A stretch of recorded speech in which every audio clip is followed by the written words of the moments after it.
Alright, so in the wake of Roe v. Wade being overturned by our right-wing reactionary Supreme Court, we've gotten basically as pathetic of a response as you could possibly ask for from the Biden administration, basically throwing their hands up and telling people to vote in the 2022 midterms to bail them out of this situation. And Kamala Harris, the vice president for the Biden administration, who in my opinion is probably one of the single least effective political messengers in modern American history, recently did a sit-down interview with CBS News where she got into where exactly she thinks the problems arose for Democrats throughout recent history and failing to use the chances that they had at their disposal to codify abortion rights at the federal level and protect them. So let's just go ahead and watch this interview, and then I'll give you guys my thoughts on this as well as some other recent comments that we have gotten from this completely detached from reality Biden administration.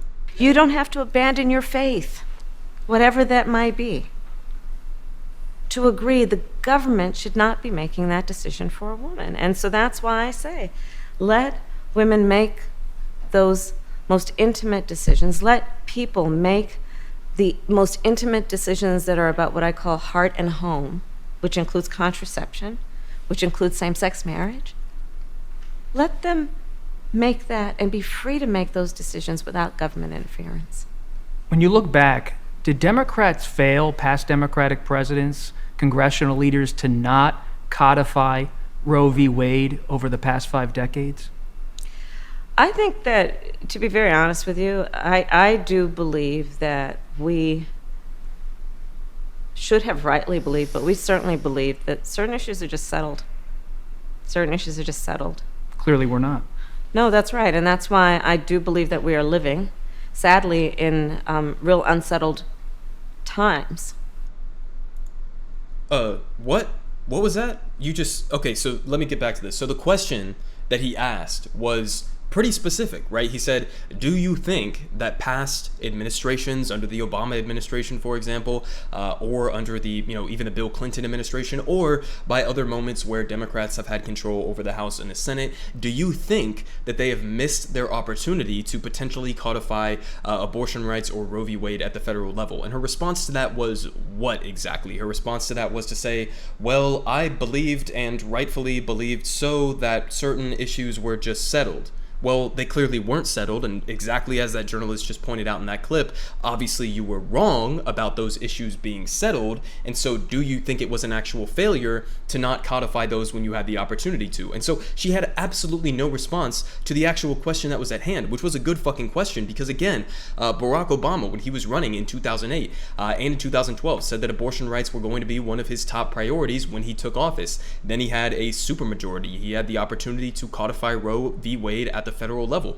He chose not to do that. Once he was in power, he basically decided, I have more important things that I want to go be working on, things like bailing out the Wall Street crooks who tanked the American economy and the global economy in 2008.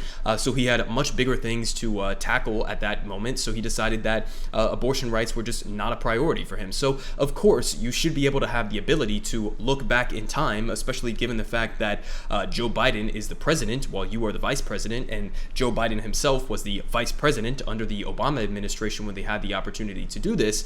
You should have a ready response for why exactly Democrats failed to do that. Is it because, they simply didn't have the votes for it, even though they had a supermajority 60-vote Senate? Was it because they don't really believe in abortion rights, or they had too many members who were opposed to codifying Roe v. Wade? Was it because they simply thought that this was a settled issue, as she just said, and that they would rather use this as a political wedge issue to basically fundraise and use for political leverage in the elections that were coming up? I mean, what exactly is the problem here? And if the problem, as Kamala Harris was just identifying it there, is that you simply thought that abortion rights were a settled issue, then I don't know what the fuck you were thinking, because that is completely and utterly delusional, given the fact that we have had an all-out offensive campaign from conservative groups over the last 50 years since Roe v. Wade was first established as a precedent by the Supreme Court. We've had 50 fucking years of the conservative movement openly saying that they were going to do this thing. So what exactly were you doing in the interim period? Were you just like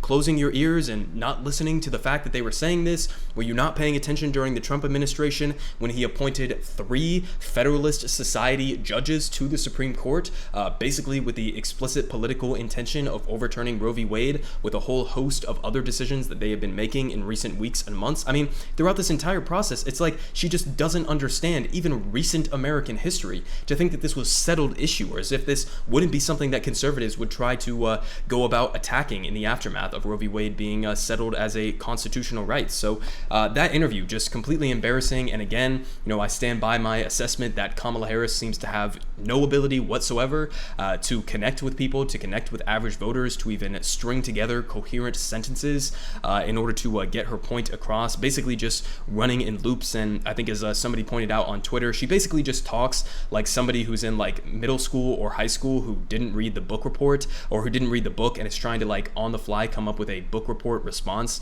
to any given situation. So I mean, just completely ineffective in terms of political messaging and in terms of what she actually stands for, or even getting across a coherent message in terms of what your plan is for protecting abortion rights in the wake of the Supreme Court decision. But this wasn't the only thing. We also had, in addition to Kamala Harris coming out and giving a pathetic response, we also had directly from White House communications people. They say, here from Common Dreams, White House, some activists comment, Royals progressive abortion rights champions. So what are they talking about here? They say, comments by White House Communications Director Kate Bedingfield over the weekend have touched a fresh nerve among progressives already frustrated by the Biden administration's tepid response to the right-wing attack on abortion rights, including the U.S. Supreme Court's reversal of Roe v. Wade last month. And they say, quoted in a detailed piece of reporting by the Washington Post, Bedingfield referred dismissively to those frustrated by the administration's slow and less than forceful response to the court's decision on Dobbs v. Jackson's Women's Health Organization. And the quote here is, Joe Biden's goal in responding to Dobbs is not to satisfy some activists who have been consistently out of step with the mainstream Democratic Party, Bedingfield said in an on-the-record remark to the Post on Saturday. So this is not something that some, random representative of the administration said off the cuff, in something that she didn't think was going to be on the record. This is what the official position of the Biden administration is right now in this moment. They're saying, we are not trying to satisfy some activists who have been consistently out of step with the mainstream Democratic Party. Which activists? I mean, literally, which activists are you talking about when you say that they're out of step with the majority of the mainstream of the Democratic Party? I mean, not only are people who are to the left of Joe Biden right now abortion rights activists who are calling for things like, implementing abortion protection or abortion facilities at federal lands in a lot of these states, utilizing the fact that the federal government is not under the same jurisdiction as these state legislature enforced laws would be. You could do something like that. You could try to enforce or force the members of your own party who are opposed to a filibuster carve-out to protect Roe v. Wade at the federal level. You could go on an offensive campaign against them.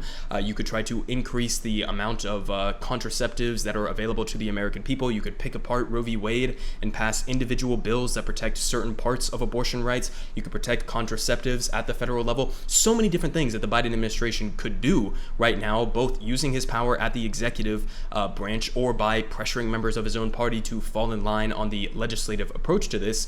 So many different things that they could do, but instead they're turning around and attacking the some activists who are supposedly out of step with the vast majority of the Democratic Party or the vast majority of the American people. But again, this is completely fucking wrong, because overwhelmingly the American people, and it's not even really close here, support things like expanding the Supreme Court, support things like putting in place rules and regulations on the Supreme Court to reduce their power to do things like overturning Roe v. Wade. You could have term limits put in place. You could have a unanimous decision that every single decision that the Supreme Court has come to their desk, they have to reach a unanimous decision in order to overturn it. Something like Roe v. Wade, especially with super presidents. There are so many different things that you could do, both in terms of court reform or in terms of confronting the corrupt members within your own party to pass things at the federal level or within executive orders. But instead, he's basically looking at the activists, the pro-choice activists who are trying to pressure him right now to actually do something about it. And he's saying, no, we're not going to listen to you guys, even though you, by the way, represent the views of the overwhelming majority of the American people. He's saying, we're not going to listen to you. We're going to basically do fucking nothing about this, and then hope that people bail us out in the 2022 midterm elections, and that therefore we will be able to, I guess, get a filibuster carve out in their dream scenario, assuming you pick up a couple of senators, in their dream scenario, getting rid of the filibuster in order to codify Roe v. Wade at the federal level. So, I mean, listen.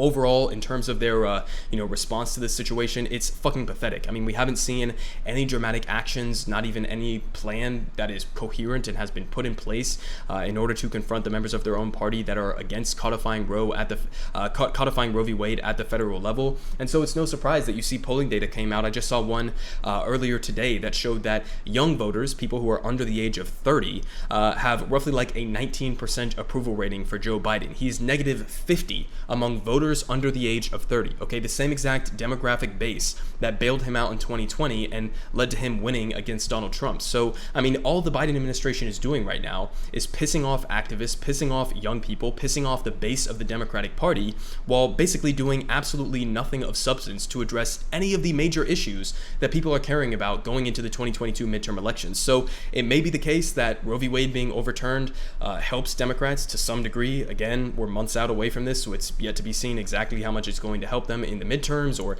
whether or not it even will help them in the midterms. But nonetheless, regardless, I mean, this response from the Democratic Party just shows how absolutely hollow and pathetic that they truly are. They don't have any responses to any of the major issues: inflation, the economic situation average Americans, working class people are facing right now. No response on that other than to let the Federal Reserve plunge us into a recession. No response on student debt cancellation. No response on climate change. No response on Medicare for all, or even the public option that Joe Biden ran on, and definitely no response on Roe v. Wade. So, I mean, they're going to keep asking for your donations, keep asking for you to show up and vote in the 2022 midterms. Meanwhile, they have absolutely no plan whatsoever to actually protect the rights and the policies that people in this country overwhelmingly want them to act on.